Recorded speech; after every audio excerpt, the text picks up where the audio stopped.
So pag nandito kayo sa Pike Place Market guys, isa to sa dapat nyo puntahan kasi napakasarap ng kanilang chowder. Alam nyo guys, kaya binabalik-balikan ko itong Seattle kasi ang nakakatawa dito guys, halos lahat ng pasyalan makikita nyo sa downtown nila, as in literal na tabi-tabi guys. So ito yung tsura ng loob niya guys, sobrang liit lang. Sa right side ko, ito na yung pinaka-counter nila, dyan kayo order. Then sa kabilang side ko naman, nandito naka-display lahat ng mga tumblers nila. So ito yung in-order natin guys, New England Clam Chowder.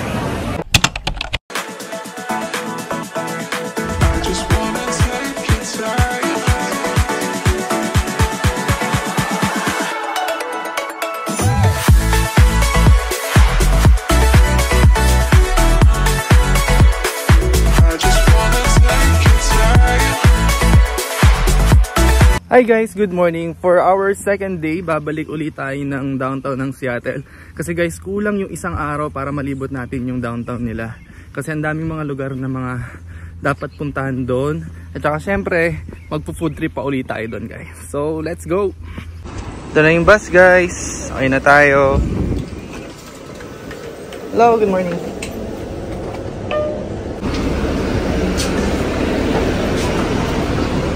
Okay guys, so wait na lang natin dumating yung train. So dito tayo sasakay sa may North Gate 1. Line 2, North Gate.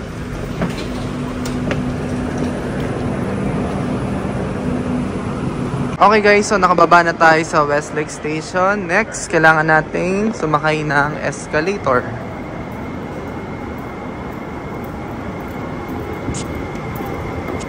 Then guys, kung bumili kayo ng Orca card nila, so pagbaba nyo, kailangan nyong itap siya dito. Itap nyo siya dito guys. Next guys, so mag-e-exit tayo sa C1. Then, sasakay ulit tayo ng escalator. So guys, dalawang beses tayo sasakay ng escalator. So, papalabas guys, turn right. Tapos guys, dire-diretso na yan papunta sa Pike Place Market. Okay guys, so ang una nating pupuntahan ay ang kauna-unang Starbucks sa buong mundo, which was established in 1971 na makikita sa Pike Place Market, downtown ng Seattle. Actually guys, dapat ito yung una kong pupuntahan kahapon, kaso lang pagdating ko sobrang haba ng lineup. So I decided na pumunta na lang muna sa iba para at least hindi masayang yung oras ko. Okay guys, so nandito na tayo sa Starbucks. So papakita ko lang sa inyo kung gaano kahaba ang pila guys. So magmula dyan sa main entrance ng Starbucks, ang pila hanggang doon guys sa kulay black na sasakyan na nandun sa dulo. So mas maganda guys kung pupunta kayo dito sa Pike Place Market, mas maganda kung ito na muna yung unahin yung puntahan. So pila muna tayo guys, then mamaya papakita ko sa inyo yung itsura ng loob niya. Malapit na tayo guys. Alain nyo ba na itong maliit na coffee shop na to ay sisikat at makikilala sa buong mundo? Okay guys, pasok na tayo sa loob. Let's order na muna tayo. Hello. Hi, how are you today? I'm good, how are you? Good. What can I get you? I would like to get the Java chip frap. Yeah. Java chip crab? And can I get the grande please? A grande? Yeah. You got it. Anything else for you? Actually I'm also planning to buy like a tumbler. Oh, sure. Okay, so right now for tumblers, this is the one tumbler we have available at the moment. It's the Onyx. We do have these as well if you're looking for something. These are ceramic. Sorry, I'm just gonna check the others. Hold on. And then we have the ice ones as well. Yeah. Are these made of plastic? Yeah, they're like reusable cups. They're like, it's 6 of like the reusables, but they have individual different designs on them. So the cup has the Starbucks logo, just as shown as the picture. Is it the same? Yeah, all of these logos are all going to be the same on there. Yeah. So this is the reusable ice cup. This is a reusable hot cup. And then if you want to do something that's a little like sturdier, we have these like this or these ones here for iced. Okay. And then for hot, we have the black onyx tumbler. Maybe I'll just get 2 of these, please. How many? 2 of these, 2 pieces. And that's it. And would you like your frappuccino to be in the cup? No, ma'am. No, just want it separate? Yeah, separate, Okay, please. sounds Thank you. good. And what name can I put down for you? Andrew. Andrew. Where are you from, Andrew? I'm from Edmonton, Canada. Oh, okay, Edmonton. Right on. Are you just down visiting for the weekend? Oh yeah. Okay. Actually, tomorrow is my flight going Oh, back to it is. Canada. Have you had a good trip then so far? Yeah, I did. I'm still exploring the area. Good, good. So beautiful here. Oh, it really is. I love it down here. I mean, it's beautiful up there too, though. Hey guys. Right? All right, go ahead. All right, let me get you your cold cups here. Your sheet will be right here. I got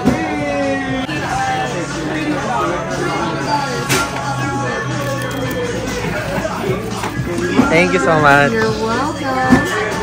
Enjoy the rest of your trip. So ito yung itsura ng loob niya guys. Sobrang liit lang. Sa right side ko, ito na yung pinaka-counter nila. Diyan kayo order. Then sa kabilang side ko naman, nandito naka-display lahat ng mga tumblers nila. Yan. Ito naman yung mga kape nila guys. How are you? I'm good sir. How are you? Doing well, thank you. Thank you. Alright, and you're good to go. Thank you so Ito much. na guys ang Have a good ating one. Java chip. So dito kayo order guys. And dito nyo naman kukunin yung order nyo. So, Ito ang kanilang menu board guys. I'll take it from you.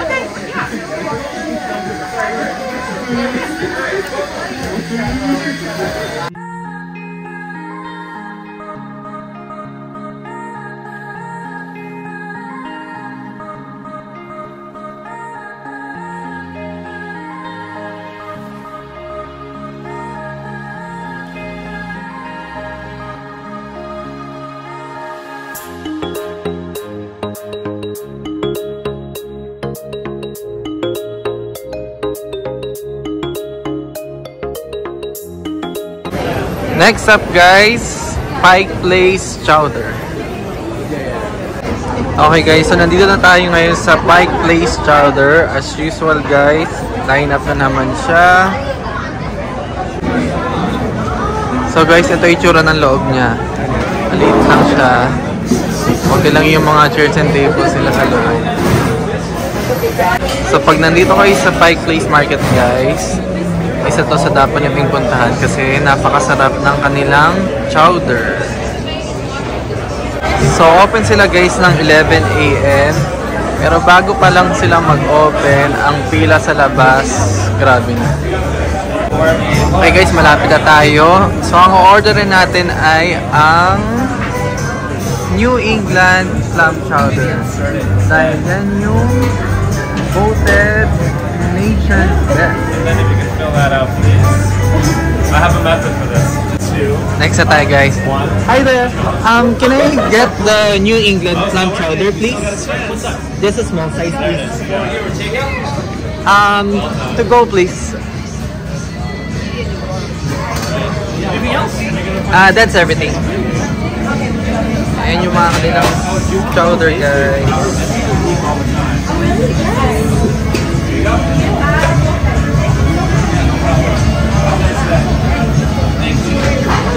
Just a small snack? Yes, please. Okay, I like your phone case. Thank you. It's gonna be 1041. I'll pay on credit, please. Tap on that.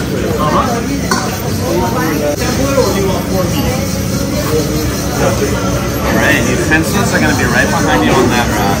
Thank you. Yeah, have a nice day. So, ito yung in-order natin, guys. New England clam chowder. Pakita ko sa inyo yung tsura niya.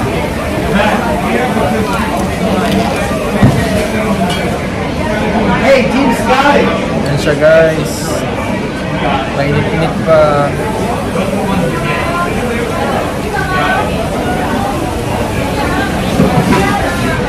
Tapos may kasama siyang tinapay. And oyster crackers. Ayan guys, para makita nyo ng malapitan. So may kasama siyang bacon tsaka pork. So makikita nyo guys, so sobrang creamy niya. Oh.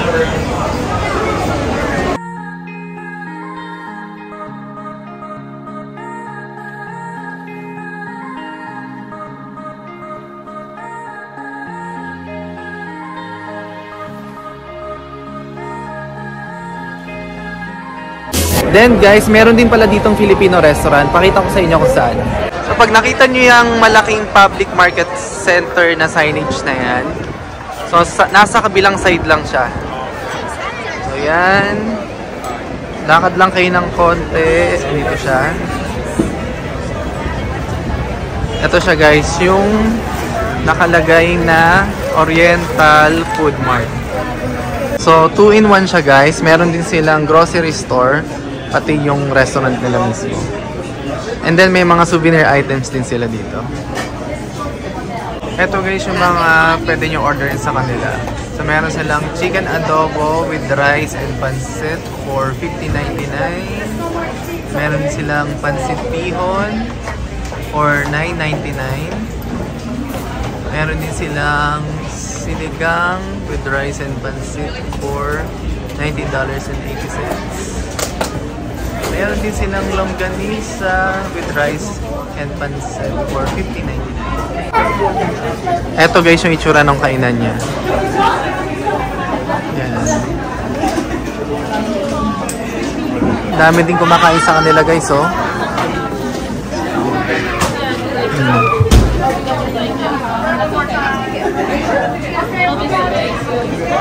Yan. Then pakita ko lang guys. So etong store na to, dito ako dati bumili ng mga souvenir items. Pasok tayo sa loob guys.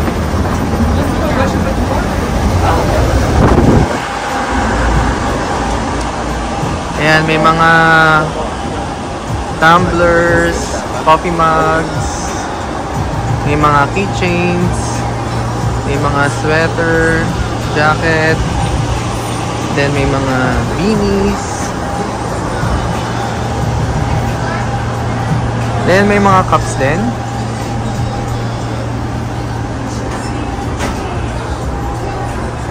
Mga fridge magnets. Yan, ang dami. May mga bags din sila guys. Mga wallets. Yan, tote bag. So malaki yung store niya guys. Ang dami niyong pwedeng pagpilian din kung naghahanap kayo ng mga pasalubong. Yan.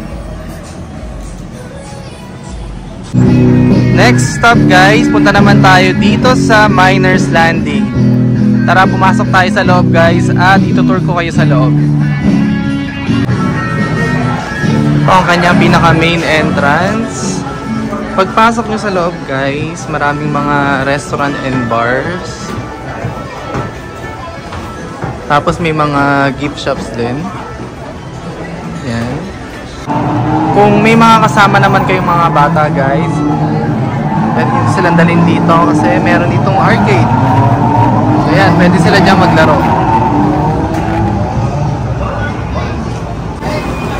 May bilihan ng ice cream sa loob.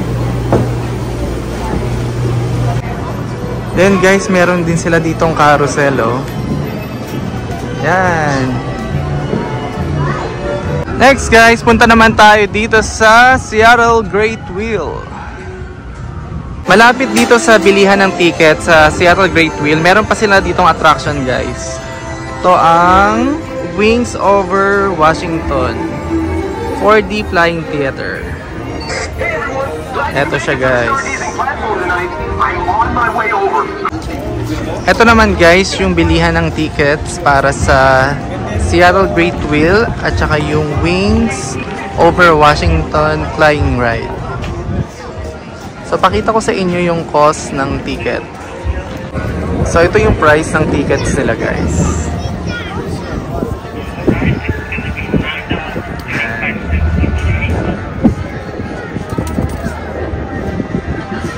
Then ito yung pinaka main entrance ng Seattle Great Wheel.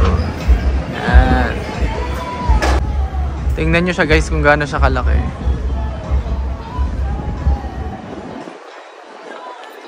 Alam nyo guys, kaya binabalik-balikan ko itong Seattle kasi ang nakakatawa dito guys, halos lahat ng pasyalan makikita nyo sa downtown nila, as in literal na tabi-tabi guys. So kung nakapaglibot na kayo sa Pike Place Market guys, ang susunod nyong pwedeng puntahan ay itong Miners Landing, Seattle's Great Wheel, at ang Seattle's Aquarium. So kung mapapansin nyo guys, halos magkakatabi lang silang tatlo. So from Pike Place Market papunta dito is just less than 10-minute walk guys. Sobrang lapit lang yan. Syempre guys, hindi kompleto ang pagbisita natin sa Seattle kung hindi natin matitikman ang Seattle's hotdog. So pag nakita nyo to guys, itong Dog in the Park, marami silang locations dito sa Seattle. Hi there, can I get an order of Seattle dog please? That's it. Only one Seattle dog? Yes please. What do you guys? You're gonna pay by card or cash? By card please. Okay. So your order number is 7.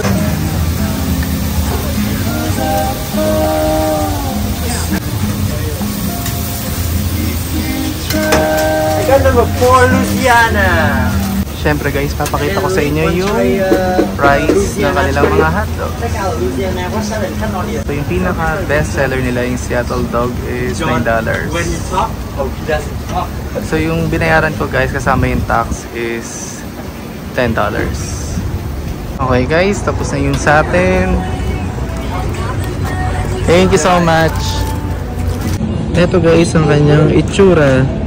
So yung mga usual na hotdog pag bumibili tayo, yung condiments na ginagamit nila laging ketchup, mustard. Sa kanila naman guys, ang ginagamit nila is cream cheese, yan, tsaka caramelized vegetables.